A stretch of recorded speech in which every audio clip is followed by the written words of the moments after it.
देखो बच्चा, हम लोग हिस्ट्री जो है पढ़ रहे थे और हिस्ट्री में हमने आपको सबसे पहले क्या पढ़ाया था, आपको याद होगा, सिंधु घाटी सभ्यता पढ़ा दी है। इसके अलावा वैदिक सभ्यता पढ़ा दी है। उसके सारे क्वेश्चन भी हमने करा दिए। हम किस तरीके से पढ़ते हैं आप जानते हैं। हम सबसे पहले जो है बोर्ड पर उसकी थ्योरी देखते हैं, उसके बाद लूसेंट की जो बुक है उससे थ्योरी पढ़ते हैं उसी टॉपिक की, और फिर उसके जो बुक के क्वेश्चन होते हैं लूसेंट की ऑब्जेक्टिव बुक, उससे क्वेश्चन लगाते हैं।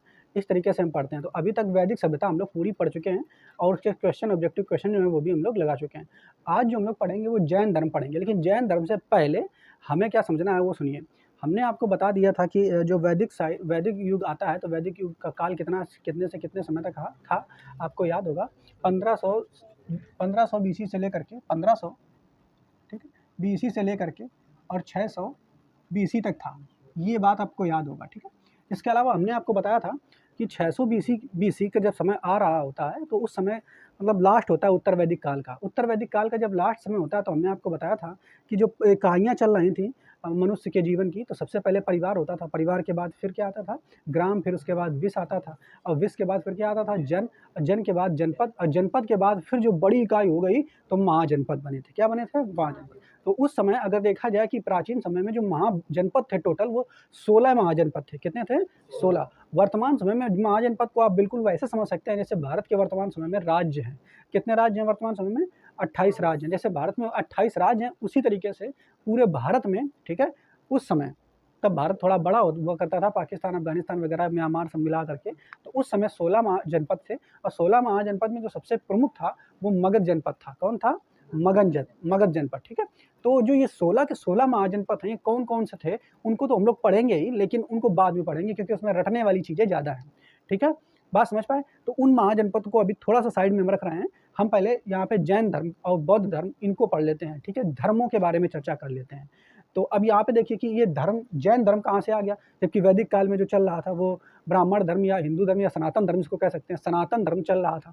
ये अचानक किस तरीके से जैन धर्म की उत्पत्ति काहे हो गई, बौद्ध धर्म की उत्पत्ति क्यों हो गई? तो वहाँ पे हमने आपको बताया था, क्या बताया था बच्चा, कि जब सनातन धर्म चल रहा था इसमें आपके वेद, पुराण, उपनिषद ये सब कुछ रचनाएं हो रही थी, तो उसमें क्या हुआ, लास्ट तक उत्तर वैदिक काल आते आते हमने आपको बताया था कि वहाँ पर बहुत सारे आडंबर, पाखंड और झूठी चीज़ें जो हैं वो बहुत ज़्यादा प्रचुर मात्रा में उपलब्ध होने लगी, बढ़ने लगी, ठीक है। जैसे कि आपको हमने बताया था कि धर्म जो है इतना ज़्यादा आगे उठा लिया था लोगों ने, ठीक है। जैसे कि कोई भी चीज़ करेंगे तो, ठीक है, जैसे जानवर की हत्या करना, ठीक है, पूजा पाठ, हर कोई चीज़ है तो उसमें हर हर समय पूजा पाठ बिना आवश्यक के, ठीक है।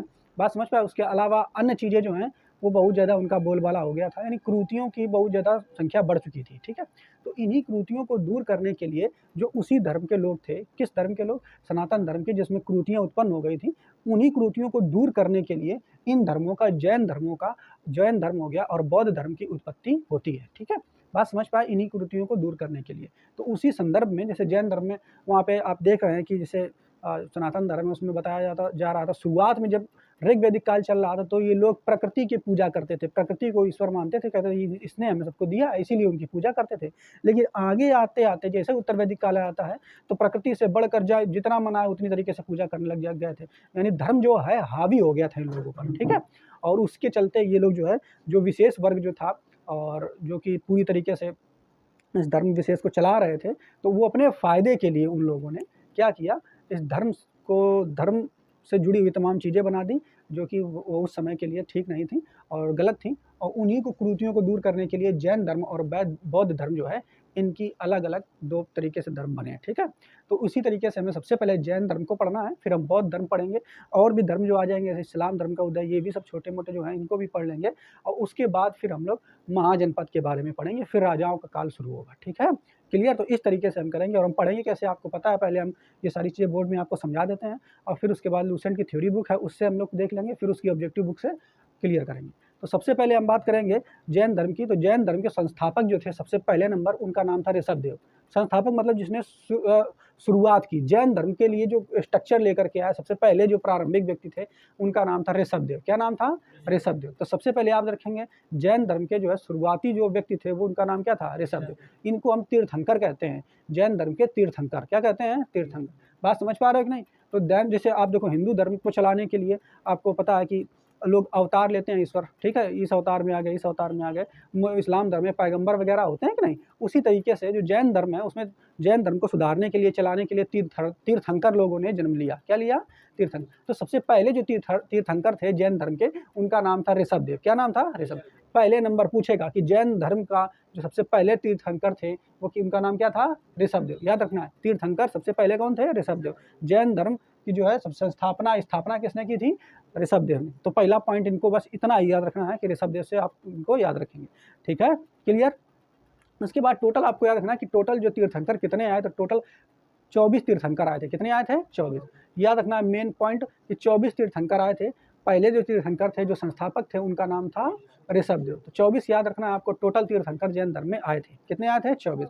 24 में आपको याद रखना है, पहले वाले याद रखना है जिनको ऋषभदेव कहते हैं। उसके बाद 23वें याद रखने हैं। 23वें जो तीर्थंकर थे उनका नाम था पार्श्वनाथ। क्या नाम था? पार्श्वनाथ। क्या नाम था? पार्श्वनाथ। पार्श्वनाथ ने कुछ विशेष काम नहीं किया था, लेकिन कुछ विशेष बातें बताई थी। उन्होंने ये बताया था कि अगर जीवन में आपको मोक्ष प्राप्त करना है, मोक्ष का मतलब ये होगा कि जीवन और मृत्यु से आप अगर निजात पाना चाहते हैं, इस झंझट में नहीं पड़ना चाहते हैं कि जीवन अगर फिर होगा तो फिर 100 साल जियो, यहाँ कष्ट भोगो, फिर मर के जाओ, जैसा कर्म करोगे उसी हिसाब से फिर अगला जन्म दिया जाएगा। यानी जैन धर्म के लोग जो है पुनर्जन्म में विश्वास करते थे, जैसे कि सनातन धर्म में अर्थात हिंदू धर्म में किया जाता था। तो वो कहते थे कि कर्मों के हिसाब से आपका पुनर्जन्म होगा। लेकिन अगर आप अपने इस देह को, ठीक है, अच्छे कर्म करेंगे और उसको देह को बहुत प्रताड़ित करेंगे अपनी देह को, तो आपका जो पुनर्जन्म है वो नहीं होगा, अर्थात आपको मोक्ष की प्राप्ति हो जाएगी। मोक्ष अर्थात उस समय जैन धर्म में मोक्ष शब्द नहीं कहा गया था, कैवल्य कहा गया था। क्या कहा गया था? कैवल्य। मोक्ष जो है ये बौद्ध धर्म में प्रयुक्त था और सनातन धर्म में ये शब्द प्रयुक्त था। इतनी बातें आपको समझ में आ रही होंगी कि नहीं, ठीक है। तो पहले आप ये समझिए। फिर हमने आपको बताया कि आपकी पार्षद, सबसे पहले हमने आपको बताया था ऋषभदेव तीर्थंकर थे। पहले नंबर के कौन थे? ऋषभदेव। फिर इसके बाद 23वें नंबर के पार्श्वनाथ। कौन थे? पार्श्वनाथ। पार्श्वनाथ ने क्या बताया? इन्हें चतुरायण सिद्धांत दिया। क्या दिया? चतुरायण सिद्धांत। क्या उनका सिद्धांत? चतुरायण सिद्धांत। यानी इनकी शिक्षा जो थी वो 4 प्रकार की थी। और चतुरायण सिद्धांत किसने दिया था? तो ये भी याद रखना। चतुरायण सिद्धांत में ये बताया कि अगर आपको जीवन जीना अच्छे तरीके से, तो ये 4 काम बिल्कुल भी जीवन में भूल करके आपको नहीं करना है। कौन कौन से 4 काम भूल करके नहीं करना है? इन्होंने कहा कि धन इकट्ठा मत कीजिए। क्या मत कीजिए? धन इकट्ठा मत कीजिए, संपत्ति इकट्ठा मत कीजिए। पहला काम ये कहा कि संपत्ति इकट्ठा मत कीजिए। दूसरा काम क्या कि भाई संपत्ति इकट्ठा आप तभी करोगे, मतलब अगर नहीं ज़्यादा आप लालची व्यक्ति हो तो गलत काम करोगे, चोरी करोगे, झूठ बोलोगे, ठीक है, चोरी करोगे, झूठ बोलोगे। तो इन्होंने कहा कि संपत्ति इकट्ठा अगर आप नहीं करोगे, ठीक है, आप ये संपत्ति से मोह ही भंग कर लोगे। मतलब इतना आप कमा लो कि पर्याप्त जीवन पर आपका चलता रहे, लेकिन अगर आप संपत्ति ज़्यादा उसके लालच में नहीं पड़ोगे, संपत्ति के लालच में, तो आप जो है गलत काम नहीं करोगे। कौन सा गलत काम? क्योंकि लोग जैसे बिजनेस करते हैं तो झूठ बोलते हैं, झूठ बोल करके बताएगा इतने का है, बता देंगे इतने का है, ठीक है, बात समझ पा रहे? तो झूठ नहीं बोलोगे कि संपत्ति इकट्ठा करने के चक्कर में नहीं पड़ोगे। कुछ लोग अगर ऐसे मेहनत से काम नहीं कर पा रहे हैं तो चोरी करने लगते हैं। तो 3 तो काम ये आपको याद रखना है कि पहला संपत्ति इकट्ठा मत करना है आपको। चतुरायण सिद्धांत किसने दिया था? पार्श्वनाथ। पार्श्वनाथ के 4 सिद्धांत जो है कौन कौन से? संपत्ति इकट्ठा ना करो, संपत्ति इकट्ठा ना करो, झूठ मत बोलो, झूठ मत बोलो, चोरी ना करो और सत्य बोलो। क्या करो? सत्य बोलो। तो बात समझ पाए? तो इसे याद कर लेना, संपत्ति इकट्ठा नहीं करना है, झूठ नहीं बोलना, सत्य बोलना है और चोरी नहीं करना। तो चतुरायण सिद्धांत किसने दिया था? पार्श्वनाथ। किसने दिया था? इसके बाद जो मेन इतना यहाँ तक कहानी आपको हमने बता दिया था, ये भी याद कर लीजिए। अश्वसेन के पुत्र थे कौन? पार्श्वनाथ। कौन, किसके पुत्र थे ये? अश्वसेन के पुत्र थे पार्श्वनाथ। तो ये भी याद रखना है। और 30 साल की उम्र में इन्होंने क्या? संन्यास ग्रहण कर लिया था, ठीक है। तो ये भी आप याद कर लेंगे। तो इतनी बातें हमने आपको बता दी। अब होता क्या है कि 24वें तीर्थंकर आते हैं। हालांकि जब तीर्थंकर आते थे ऐसा नहीं होता था कि एक तीर्थंकर समाप्त हुए, ठीक है, उनकी मृत्यु हो गई तो तुरंत दूसरे बन गए, ऐसा नहीं होता था। कुछ समय लगता था, कई साल का समय इनके बीच, हर एक दूसरे तीसरे तीर्थंकर के बीच जो समय कई सालों का लग जाता था, ठीक है, बनने में। बात समझ पाए? तब तक लोग पहले वाले तीर्थंकर थे उन्हीं की बातों का जो लोग है निवारण करते थे, उन्हीं का अनुसरण करते थे लोग, ठीक है, क्लियर। तो 23वें तीर्थंकर के बारे में सारी बात बता दिया। अब 24वें तीर्थंकर आएंगे जो सबसे ज़्यादा जैन धर्म को ऊपर लेकर के गए, सबसे ज़्यादा जैन धर्म को प्रसिद्ध किया, वो थे 24वें तीर्थंकर। और 24वें तीर्थंकर जो है उनका नाम है महावीर स्वामी। क्या नाम है उनका? महावीर स्वामी। तो इनका नाम बिल्कुल अच्छे से याद रखना है, इन्हीं के बारे में हमें डिटेल में पढ़ना है, क्योंकि जैन धर्म को ऊंचाइयों पर जो लेके गए या बहुत ज़्यादा जो प्रसिद्ध किया, ठीक है, जैन धर्म को, वो महावीर स्वामी ही थे। कौन थे? महावीर स्वामी। तो ये पॉइंट आपको पहले याद रखना है कि जैन धर्म के 24वें तीर्थंकर, ये वास्तविक तीर्थंकर इनको कहा जाता है, वास्तविक संस्थापक भी इनको ही कहा जाता है। इन्होंने तो स्थापना कर दी थी, लेकिन जो ऊंचाइयों पर ले जाए, सबसे ज़्यादा प्रसिद्ध कर दे उस धर्म को या किसी भी चीज़ को, उसी को वास्तविक कहा जाएगा। ये इन्होंने तो शुरुआत की थी, बात समझ पाए? क्लियर? तो आपसे कहेगा कि जैन धर्म के वास्तविक संस्थापक कौन है, तो वास्तविक संस्थापक कौन है? महावीर स्वामी जो है वास्तविक संस्थापक थे। लेकिन संस्थापक केवल पूछेगा तो ऋषभदेव थे। कौन थे? ऋषभ। 23वें नंबर के भी आपको याद रखना है, इन्होंने चतुरायण सिद्धांत, पार्श्वनाथ थे, चतुरायण सिद्धांत इन्होंने दिया था, याद रखना ये बात, ठीक है। अब देखो एक चीज़ और थोड़ा सा बताएं, अभी इनके बारे में डिटेल में बताएंगे, पहले आप सुनिए। जब ये आए कौन? महावीर स्वामी, इन्होंने देखा कि जो पार्श्वनाथ हैं उन्होंने जो चतुरायण सिद्धांत दिया बिल्कुल सही है। कैसा है ये? बिल्कुल सही। लेकिन उन्होंने कहा कि एक बात बस गलत है, एक बात की कमी है इसमें। उन्होंने क्या कहा, इसमें एक और पॉइंट जोड़ना चाहिए। आदमी पहला संपत्ति इकट्ठा ना करिए, ठीक है, कोई दिक्कत नहीं, ना कीजिए, तो झूठ नहीं बोलोगे आप, सत्य बोलोगे, ठीक है। उसके अलावा और क्या नहीं करना, आपको चोरी नहीं करना है। तो 4 जो आपने सिद्धांत दिए वो बिल्कुल ठीक है। लेकिन उन्होंने कहा जो आदमी है ये सब ये काम करता किस चक्कर में है, किस चक्कर में करता है, तो अपने परिवार के लिए करता है। शादी हो जाती है, गृहस्थ जीवन हो जाता है, लड़की वड़की के साथ शादी हो गई तो आदमी गृहस्थ जीवन हो गया, तो संपत्ति इकट्ठा करना सोचेगा, संपत्ति करना इकट्ठा सोचेगा, है तो वो कैसे भी झूठ बोल करके कमा के लाएगा, नहीं वैसे कमा नहीं पा रहा है तो चोरी करेगा। बात समझ पा रहे हो कि नहीं? क्लियर? सत्य नहीं बोलेगा। कहा तो ये इन सबका जो प्रमुख कारण है वो है क्या? गृहस्थी जीवन। क्या है? इन्होंने कहा कि अगर इनसे सबसे निजात पाना है, गृहस्थी जीवन बता रहे हैं कि इनसे सबसे अगर आपको निजात पाना तो ब्रह्मचर्य का पालन कीजिए। किसका पालन कीजिए? ब्रह्मचर्य। तो इन्होंने एक पॉइंट और जोड़ दिया कि भाई अगर आपको सच में कैवल्य प्राप्त करना है तो आप जो है चतुरायण सिद्धांत के साथ रहिए, लेकिन उसमें एक और पॉइंट ऐड कर लीजिए जिसको कहते हैं ब्रह्मचर्य। कि ब्रह्मचर्य अगर आप रहेंगे, ब्रह्मचारी अगर आप रहेंगे तो इन सब चीज़ों के चक्कर में नहीं पड़ेंगे और आप जो है कैवल्य प्राप्त कर लेंगे, मोक्ष प्राप्त कर लेंगे। तो अपने सिद्धांत को इन्होंने थोड़ा सा मॉडरेट किया और कहने लगे कि हम जो अगर ब्रह्मचर्य कोई भी व्यक्ति रहेगा तो इन सब चक्करों में पड़ेगा ही नहीं। हाँ, जो ब्रह्मचारी रहेगा उसको क्या दिक्कत है, चाहे जैसे कपड़ा पहन के अपना चला जाए, जैसा भी मना, कोई दिक्कत ही नहीं है, पैसा की जरूरत है नहीं उसे। बात समझ पाए? जो ब्रह्मचर्य नहीं रहना चाहते हैं वही तो सब दिखाते हैं, बढ़िया क्रीम वीम डेंट पेंट सब करेंगे। बात समझ पा रहे हो कि नहीं? तो उसी के लिए उनको पैसा चाहिए, नहीं चाहिए, और पैसा चाहिए तो फिर अगर नहीं अच्छे से आ रहा है तो ये करेंगे। जैसे हॉस्टल में लड़के रहते हैं, ठीक है, तो उनको नहीं पैसा वगैरह मिल रहा है या वैसे भी लड़के नहीं पैसा मिल रहा है तो क्या करेंगे, कहीं इधर चोरी कर रहे हैं, उधर चोरी कर रहे हैं, कुछ भी कर नशा करने लग गए हैं। तो यहाँ पर आप समझिए, तो बस बोले कि ब्रह्मचर्य का पालन कीजिए। इसलिए इन्होंने कहा कि हमारा जो सिद्धांत होगा वो चतुरानन नहीं होगा, क्या होगा? पंचायन। क्या होगा? पंचायन। तो जो इन्होंने क्या किया, महावीर स्वामी ने जो चतुरायन सिद्धांत था उसको बदल करके पंचायन बदल दिया। ये बात भी आप याद रखना है, ठीक है? क्लियर? तो बस इतना यहाँ पे पॉइंट याद रखना। अब इनके बारे में डिटेल में पढ़ना है। क्यों डिटेल में पढ़ना है महावीर स्वामी के बारे में? डिटेल में हमें इसलिए पढ़ना है क्योंकि इन्होंने जैन धर्म को बहुत ऊंचाइयों पर ये ले गए और बहुत ज़्यादा प्रसिद्ध कर दिया जैन धर्म को, ठीक है? अब देखिए आगे, तो जैन धर्म अब इन्होंने जब प्रसिद्ध कर दिया तो और कुछ बातें हम आपको बताएं, ठीक है? क्या बातें बताएं? जैसे कि अब इनके पिता, इनका सुनिए, सबसे पहले इनका जन्म कब हुआ था? तो जन्म हुआ था इनका 540 BC, 540 BC में इनका जन्म हुआ था। 540 BC का मतलब समझ रहे हो ना, ईसा मसीह के 540 वर्ष पहले। तो 540 BC में इनका जन्म हुआ था। तो पहला पॉइंट याद रखना, जन्म का जो स्थान है वो क्या था? वो स्थान था कुंडग्राम। क्या नाम था? कुंडग्राम। बात समझ पाए? तो पहला पॉइंट याद रखेंगे, इनका जो जन्म हुआ था वो 540 BC में हुआ था। 540 BC में हुआ था। इनका जन्म स्थान जो है वो कुंडग्राम है। कौन सा स्थान है? कुंडग्राम। क्या नाम है? कुंडग्राम। कुंडग्राम वर्तमान समय में वैशाली जो है वो जिला है, बिहार में, वहाँ पड़ता है, ठीक है?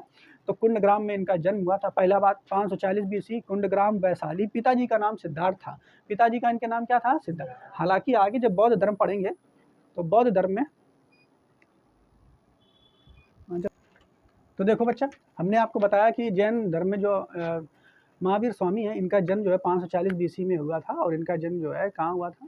कुंडग्राम, जो कि वैशाली बिहार में पड़ता है, ठीक है? इनके पिताजी का नाम सिद्धार्थ था। पिताजी का नाम क्या था? सिद्धार्थ वास्तव में। और इनकी माताजी का नाम था, क्या नाम था? माताजी का नाम था त्रिशला। क्या नाम था? त्रिशला। त्रिशला, ये भी नाम आप याद रखेंगे, महत्वपूर्ण है। तो देखिए सिद्धार्थ से थोड़ा सा आपको दिक्कत होगी, क्योंकि सिद्धार्थ यहाँ पे जो नाम है इनके पिताजी का नाम है, लेकिन जब बौद्ध धर्म में आप चलेंगे तो जो वहाँ मिलेंगे बुद्ध भगवान तो उनका जो बचपन का नाम सिद्धार्थ था। तो आपको लगेगा कि वही पिता थे इनके, नहीं ऐसा कुछ नहीं है, वो अलग थे, वो अलग है। ठीक है, क्लियर।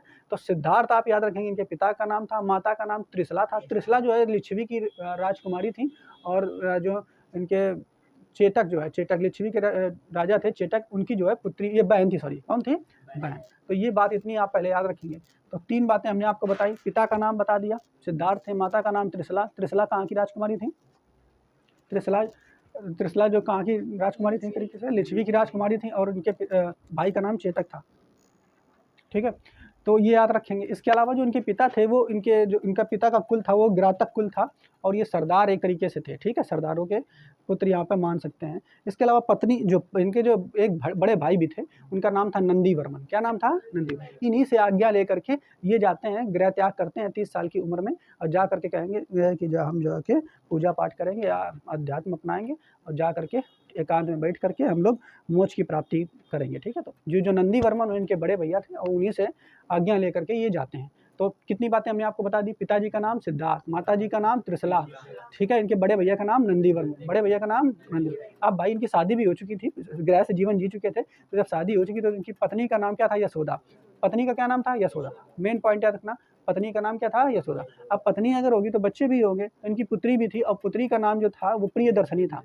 पुत्री का नाम क्या था, प्रियदर्शनी। अब अगर पुत्री है तो पुत्री की शादी भी होगी, अब शादी होगी तो उनके पति का नाम जो था, यानी दामाद का नाम था वो जमाली था। क्या नाम था, जमाली। कहीं आपकी लुसेंट किताब में जामिल लिख दिया है, क्या लिख दिया है, जमाली। तो जमाली या जामिल आप पढ़ सकते हैं। ठीक है, क्लियर। तो कितनी सारी बातें हमने आपको पहले इनके बारे में बता दी, आप सुनिए। सबसे पहले जन्म कब हुआ था, 540 BC में। कहाँ हुआ था, कुंडग्राम वैशाली में। पिताजी का नाम सिद्धार्थ।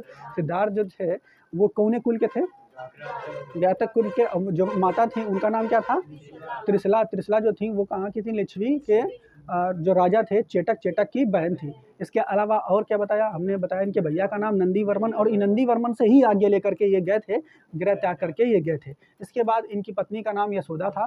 पत्नी का नाम क्या था, यशोदा। इसके अलावा इनके पुत्री का नाम क्या था, प्रियदर्शनी। पुत्री का नाम था प्रियदर्शनी। प्रियदर्शनी का जो पति था उनका नाम था जमली। क्या नाम था, जमाली। तो इतनी बातें हमने आपको बता दी। इसके अलावा आगे इनके बचपन का नाम जो था वो क्या था, बचपन का नाम था वर्धमान। क्या नाम था, बचपन के नाम इनका वर्धमान था। ठीक है, वर्धमान था। तो ये बात भी आप याद रखें, हालांकि बचपन का नाम पूछता नहीं है, लेकिन फिर भी आप याद रखना। गृह त्याग जो है कितने वर्ष की उम्र में किया था, 30 साल की उम्र में गृह जो है त्याग कर दिया था, कि हम घर से जा रहे हैं और जा करके हम लोग क्या करेंगे, ब्रह्मचर्य जो है का पालन करेंगे, बैठ करके एकांत में मोक्ष की प्राप्ति करेंगे, ज्ञान प्राप्ति के लिए गए।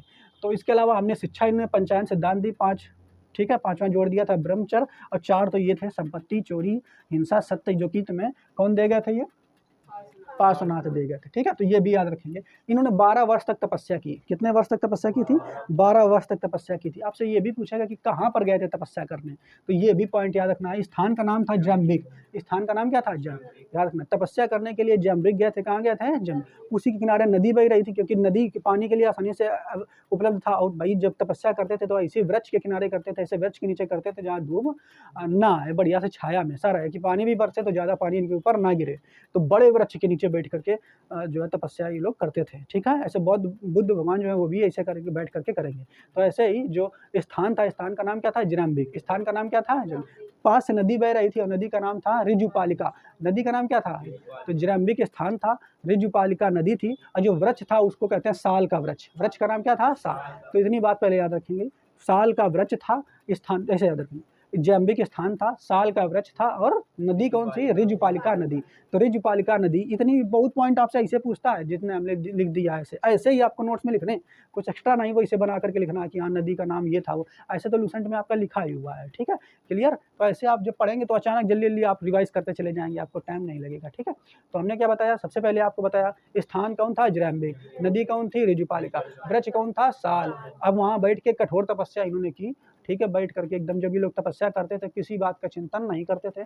ऊपर शरीर में जो कुछ भी आए, चाहे चींटियाँ आए, चाहे कुछ भी आए, कोई मतलब नहीं, जो कुछ आ जा रहा है तो आ जा रहा है, बस इनको बस मनन करना है, चिंतन करना है, ईश्वर का ध्यान करना है। फिर अचानक 12 साल में ज्ञान की प्राप्ति हो जाती थी। अब कैसे हो जाती थी, अब वो आप लोग समझो, ठीक है। अब 12 साल तक 12 साल के बाद इनको ज्ञान की प्राप्ति हो गई थी, ठीक है, क्लियर। तो हमने आपको बता दिया, ये बचपन का नाम वर्धमान, गृह त्याग 30 वर्ष की उम्र में, और ब्रह्मचर्य जो है इन्होंने नया पॉइंट जोड़ा था, तपस्या 12 साल की थी, स्थान कौन था, जैम्बिक, और रिजपालिका नदी के किनारे साल का वृक्ष था। और जब ज्ञान की प्राप्ति हो गई तब इन्हें जिन्न कहा गया, क्या कहा गया, जिन कहा गया, क्या कहा गया, जिन। ये पॉइंट मेन याद रखना कि ज्ञान की प्राप्ति के बाद जो ये व्यक्ति थे, सॉरी महावीर स्वामी थे, इनको क्या कहा गया, जिन। तो पहला पॉइंट याद रखना, जिन कहा गया, दूसरा इनको अहर्त कहा गया, तीसरा इनको निग्रंथ कहा गया, क्या कहा गया, निग्रंथ। तीनों का अर्थ अलग है, निग्रंथ, ठीक है। तो पहला जिन, फिर अहर्त, फिर निग्रंथ, जिन, अहर्त, निग्रंथ। जिन का मतलब होता है विजेता, मतलब इन्होंने ईश्वर को विजय कर लिया, या फिर ये कह सकते हैं इन्होंने क्या कर लिया, मोक्ष को प्राप्ति कर ली, ठीक है, या मौत को विजय कर लिया, ऐसे कह सकते हैं अपना, ठीक है, ईश्वर को विजय कर लिया, ऐसे समझ सकते हैं जो भी। तो ये विजेता हो गया एक तरीके से, जीवन या चक्र के मरण से ये विजेता हो गए, तो इनको जिन कहा गया। फिर अहर्त कहा गया, क्या कहा गया, अहर्त कहा गया, जिन, अहर्त, जिन, अहर्त, और तीसरा जो था जिन, अहर्त, और क्या, निग्रंथ, क्या कहा गया, निग्रंथ का मतलब वो ऐसा व्यक्ति जो कि हर सांसारिक चीजों से मोह माया नहीं रखता है, इन सभी बंधनों से अलग हो चुका है, मतलब किसी भी चीज़ से उसको कोई मतलब नहीं है, दुनिया के जितने भी बंधन हैं उसको उन किसी भी बंधन से कोई मतलब नहीं है, मोह माया छोड़ चुका है, निग्रंथ, इसीलिए उनको क्या कहा गया, निग्रंथ। जिन किसको कहा गया, इन्हीं को, जिन किसको कहा गया, अहर्त किसको कहा गया, महावीर स्वामी जी को ही, ठीक है, क्लियर। तो तीनों चीज याद रखेंगे कि ज्ञान प्राप्ति के बाद इनको क्या कहा गया, जिन, अहर्त और निग्रंथ, क्या कहा गया, जिन, अहर्त और निग्रंथ। इन्होंने कहा कि अगर आपको मोक्ष की प्राप्ति करनी है, ठीक है, तो आपको क्या है, निग्रंथ बनना होगा। निग्रंथ मतलब दुनियादारी से कोई मतलब नहीं रखना है, अपने रिश्तेदार, ठीक है, अपने परिवार, किसी से कोई मोह नहीं रखना है। अगर आप मोह रखेंगे तो बिल्कुल फंसे रहेंगे जीवन के चक्कर में, है ना। तो इसलिए इनके जो अनुयायी बनते थे, वो भी निग्रंथ कहलाते थे, क्या कहलाते थे, मतलब इनके जो अनुयायी बनते थे, मतलब इनके पास आते थे, आकर के अपना दुखड़ा सुनाते थे, तो ये कहते थे कि अगर आपको जैन धर्म में शामिल होना है तो आपको भी निग्रंथ बनना पड़ेगा। इसलिए इनके जो अनुयायी थे वो भी निग्रंथ कहलाते थे, क्या कहलाते थे, क्लियर। तो ये पॉइंट भी आपको याद रखना है, क्लियर। तो ये बात आप याद रखेंगे। अब हम इनमें बात करेंगे, इधर चल रहे थे हम लोग, ठीक है। एक बात और याद रखें कि इन्होंने उपदेश जो दिया था वो प्राकृत भाषा में दिया था। किस भाषा में दिया था, प्राकृत भाषा में दिया था, ये भी याद रखेंगे। इसको अर्धमागधी भाषा भी कहते हैं। तो प्राकृत भाषा में इन्होंने उपदेश दिया था, और ये भाषा जो बहुत जटिल होती है, कठिन होती है, तो ज़्यादातर जो लोग थे उनको समझ में उस समय तो आती थी, लेकिन उसके बाद धीरे धीरे समझ में नहीं आने लगी। तो इसीलिए जैन धर्म का थोड़ा सा प्रभाव कम होने लगा। आगे और आपको बताएंगे कि जैन धर्म के और प्रभाव कम होने के क्या कारण थे। तो पहला तो एक ये कारण हमने आपको बता दिया, भाषा कौन थी, प्राकृत। जबकि अब बौद्ध धर्म में चलेंगे तो वहाँ पाली भाषा चलेगी, ठीक है, और यहाँ कौन सी चलेगी, प्राकृत। तो ये इतनी बात आप याद रखेंगे। इसके अलावा अनुयायी जो थे वो क्या कहलाते थे, निग्रंथ। वही निग्रंथ हमने आपको बता दिया, अनुयायी जो है निग्रंथ कहलाता था। इसके अलावा प्रथम जो अनुयायी थे वो कौन थे, जामिल। वही जामिल जो जामिली इनके दामाद जो थे, वही जामिल जो है प्रथम इनके अनुयायी बने थे। बात समझ पा रहे हो कि नहीं, क्लियर। तो प्रथम अनुयायी जामिली, जो इनके अनुयायी थे वो निग्रंथ कहलाते थे। ये खुद अपने आप को निग्रंथ सबसे पहले कहे थे, जिन भी कहे थे, अहर्त भी, ये मतलब कहे थे कि हम अहर्त हैं और ये जिन है वगैरह, ये सब ये बातें कहे थे। इसके अलावा आगे देखोगे, इनके अलावा प्रथम अनुयायी बता दिया। इसके अलावा प्रथम भिक्षुणी, ठीक, भिक्षुणी उनका नाम था चंपा।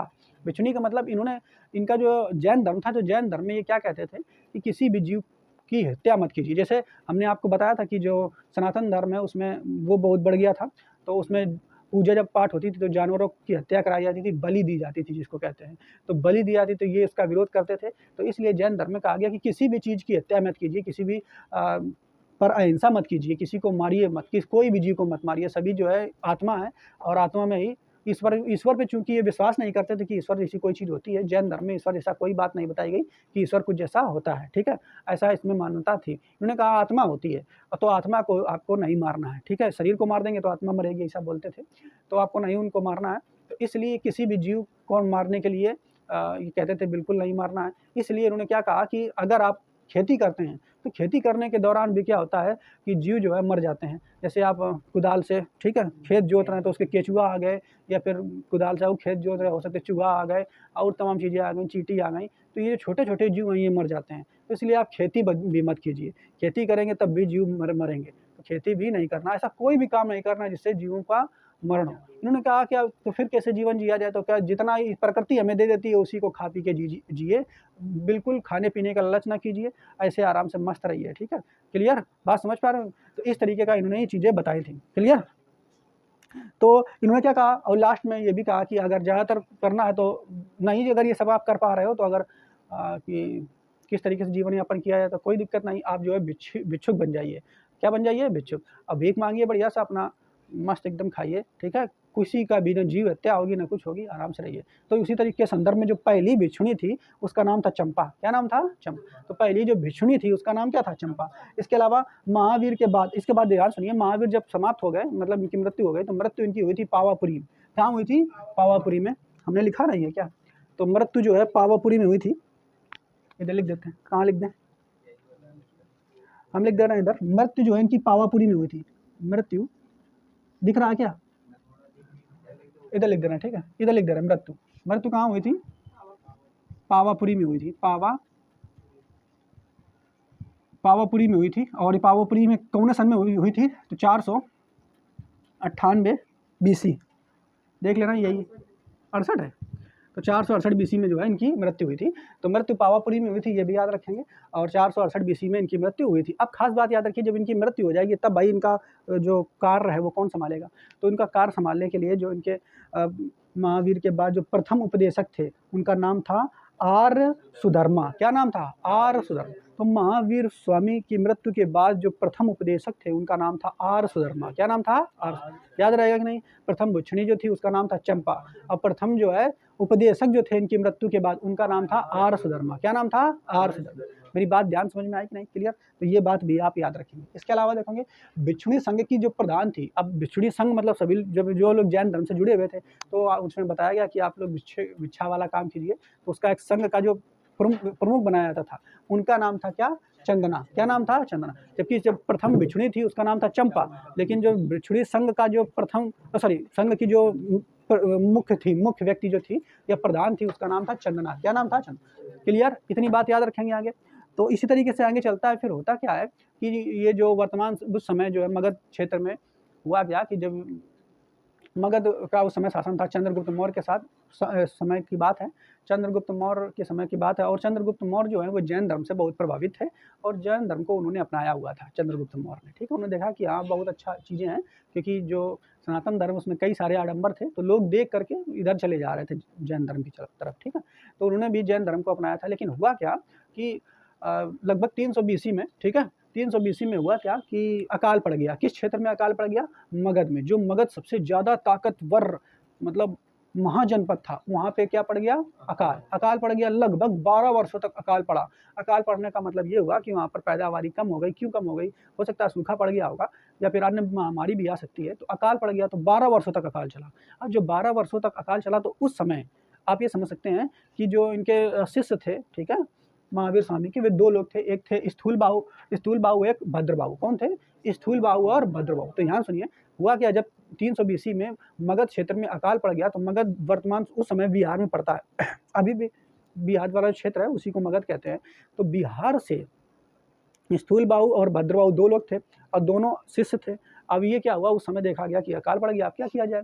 तो हुआ क्या उस समय ये हुआ कि जो भद्रबाहु थे, कौन थे? भद्रबाहु। उन्होंने क्या कहा कि यहाँ अकाल पड़ गया, चलो और कहीं चलते हैं, अपने जैन धर्म को भी फैलाएंगे और जहाँ चलेंगे, जहाँ इसी जगह चलते हैं जहाँ पर बढ़िया अकाल ना हो। तो वहाँ से निकले और निकलते निकलते भारत से अपना होते हुए लास्ट में दक्षिणी भारत में पहुँचे। दक्षिण भारत में कर्नाटक में पहुँचे। कहाँ पहुँचे? कर्नाटक। तो दक्षिण भारत में कर्नाटक में कौन चले गए? भद्रबाहु। कौन चले गए? भद्रबाहु। ठीक है, समझ पाए? तो भद्रबाहु ऐसे याद कर लेंगे, भद्रबाहु भाग गए। ठीक है, ऐसे याद कर लेंगे, याद करने के लिए, नहीं तो उसमें थोड़ा सा दिक्कत रहेगी। स्थूल बाहु गए थे कि भद्रबाहु गए थे? तो भद्रबाहु वहाँ से भाग गए। वहाँ से कहाँ से? मगध से भाग गए। ठीक है, आप ऐसे बस थोड़ा सा लिंक करने के लिए याद कर लेंगे। तो भद्रबाहु वहाँ से भागे, अब आके कहाँ पहुँच गए? कर्नाटक। कर्नाटक में जा करके वहाँ पर इन्होंने क्या किया, वहाँ पे जैन धर्म को प्रचारित किया। ठीक है, और साथ ही साथ क्या किया, वहाँ पर ये जब गए तो वहीं पे इनके साथ में ही मौर्य शासक जो चंद्रगुप्त मौर्य थे वो भी साथ में गए थे। अब वो भी साथ में गए, वो ज़्यादा उनका बूढ़े हो चुके थे वो भी। ठीक है, तो वो भी साथ में गए। तो हुआ क्या, वहीं पे चंद्रगुप्त मौर्य जो शासक हैं उनकी मृत्यु हो गई। मृत्यु कैसे हो गई?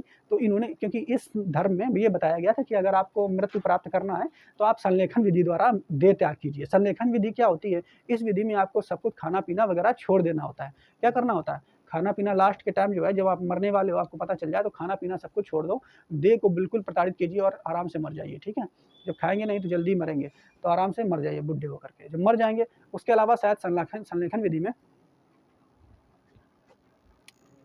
देखो, तो संलेखन विधि के द्वारा इन्होंने क्या है, प्राण को त्याग दिए थे। किसने त्याग दिया था? चंद्रगुप्त मौर्य ने। अब कहाँ पे त्यागा था? तो ये कर्नाटक में, ठीक है, एक पहाड़ी पड़ती, वहीं पे एक मंदिर बनाया गया था, मूर्ति बनाई गई थी, और वहाँ उस पहाड़ी का, ये उस जगह का नाम था श्रवण बेलगोला। क्या नाम था? श्रवण बेल।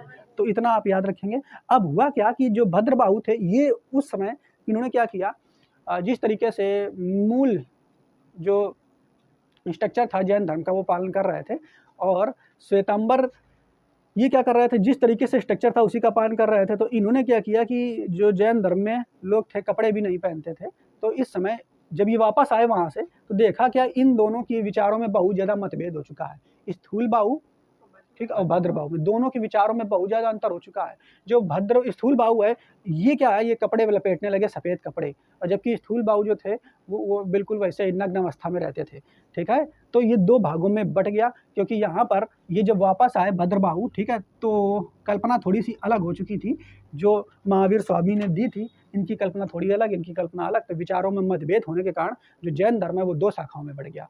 दो शाखाओं में कौन कौन सी शाखा? श्वेतांबर और दिगंबर। श्वेतांबर और दिगंबर, श्वेतांबर और दिगंबर, दो शाखाओं में जो है जैन धर्म बढ़ गया। क्लियर? बात समझ पा रहे हो कि नहीं?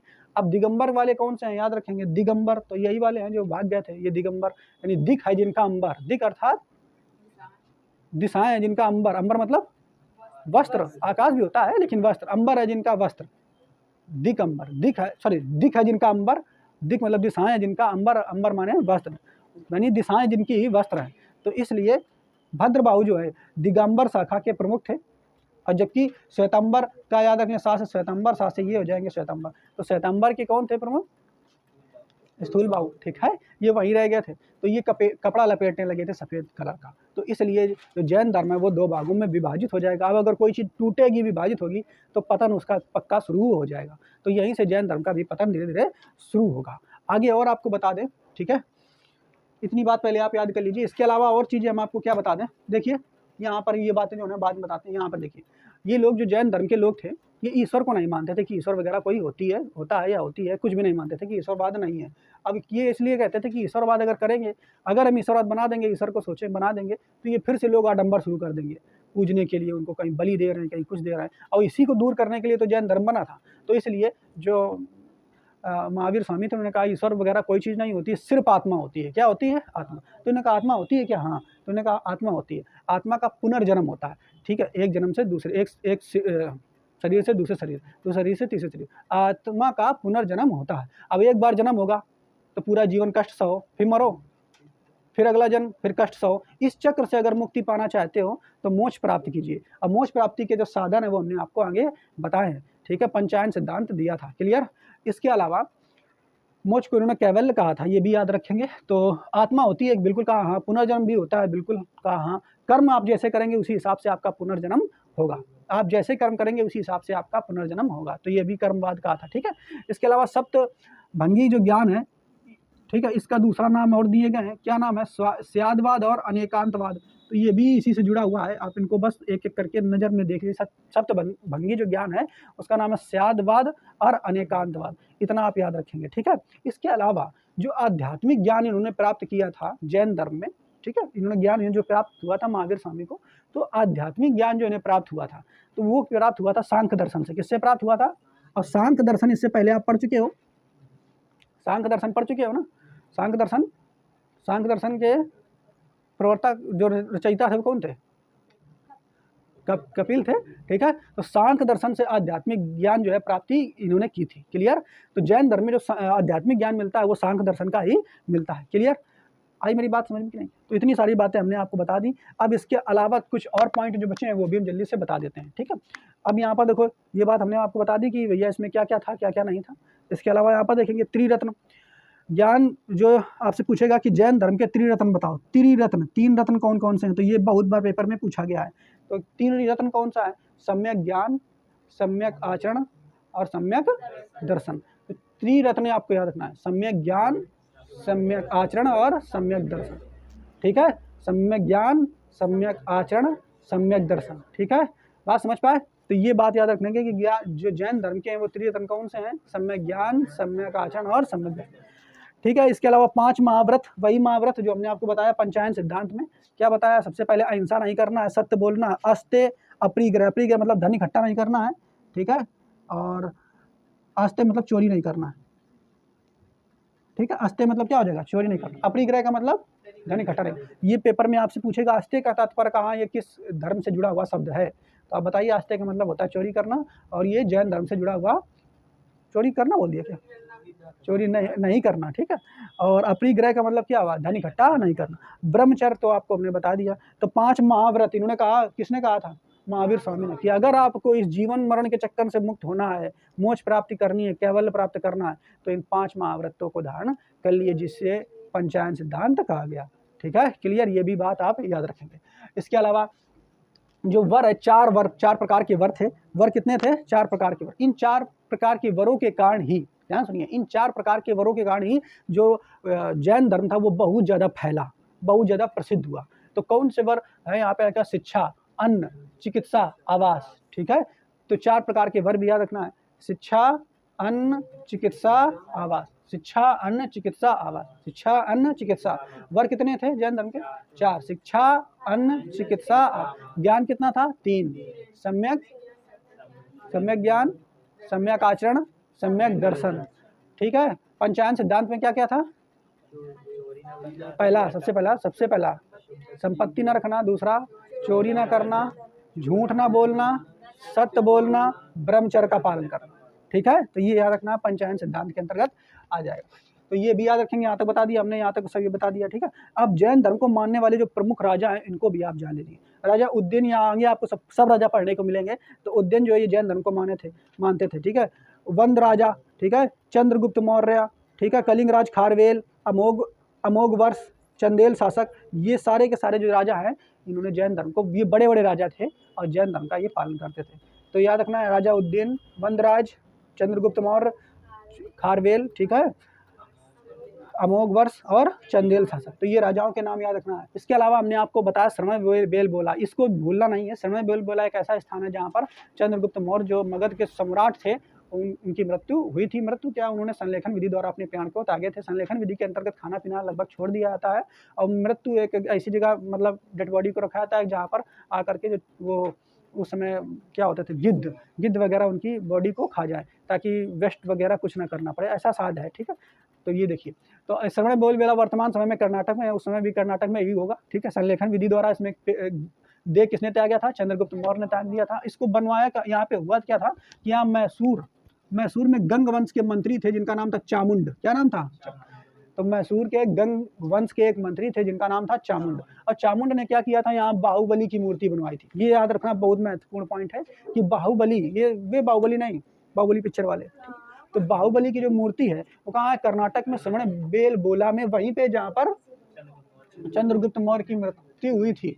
तो इसी मूर्ति का नाम भी है गोमतेश्वर की मूर्ति। श्री गोमतेश्वर की मूर्ति पूछेगा, श्री गोमतेश्वर की मूर्ति कहाँ है, कर्नाटक में। गोमतेश्वर की मूर्ति कहाँ है, कर्नाटक। गोमतेश्वर की मूर्ति कर्नाटक। गोमतेश्वर की मूर्ति का दूसरा नाम बाहुबली, दूसरा नाम क्या है, बाहुबली। याद रखेंगे कि नहीं। किस तरीके से बनी हुई है, कौन सी मुद्रा में बनी है, तो ये कायोत्सर्ग, कौन सी मुद्रा में बनी है, कायोत्सर्ग। अब कायोत्सर्ग मुद्रा क्या होती है, याद रखेंगे। पहले सबसे पहले हमने बताया श्रवण बेलगोला में जो है क्या बनी है, मूर्ति बनी हुई है। किसकी मूर्ति, बाहुबली की। बाहुबली मूर्ति का दूसरा नाम गोमतेश्वर की मूर्ति। गोमतेश्वर की मूर्ति जो है वो कौन मुद्रा में है, तो मुद्रा जो है कायोत्सर्ग। कौन सी मुद्रा है, कायोत्सर्ग। कायोत्सर्ग मुद्रा क्या होती है, जो ये जैन के सबसे आखिरी तीर्थंकर थे महावीर स्वामी, तो जब ये ज्ञान की प्राप्ति कर रहे थे तो एकदम जिस मुद्रा में बैठे थे, तो बैठने के पश्चात बाल कैसे भी उड़ रहे हैं, कोई दिक्कत नहीं, कितने भी, ठीक है, आकर के चींटियाँ कीड़े मकोड़े ऊपर का चढ़ गए तो भी नहीं उठेंगे, ठीक है। आकर के जो दीमक आकर के बना ली घर अपन पूरा शरीर पर, तो बनने दो, कोई दिक्कत नहीं है। सांप कीड़े अगर आके काट रहे हैं तो काटने दो। तो इस तरीके की मुद्रा यहाँ पर, कायोत्सर्ग मुद्रा को इस तरीके की मुद्रा यहाँ पे कहते हैं। ये जो मूर्ति 18 मीटर ऊंची है, कितनी मीटर ऊंची है, 18। और इस मूर्ति को चट्टानों को काट करके बनाया गया है। इसको काट करके बनाया गया है, तो ये बात भी आपको याद रखना है। क्लियर। इसके अलावा देखो, ये एक पॉइंट आपको याद रखना है कि जैन मंदिर जो कि खजुराहो में है, जैन मंदिर, सॉरी हम क्या बोल रहे हैं, खजुराहो में जो जैन मंदिर उपस्थित है, ये चंदेल शासकों ने बनाया था। और यही चंदेल शासक जो कि जैन धर्म को मानते थे। ये भी पेपर में बहुत बार पूछा गया था, ठीक है।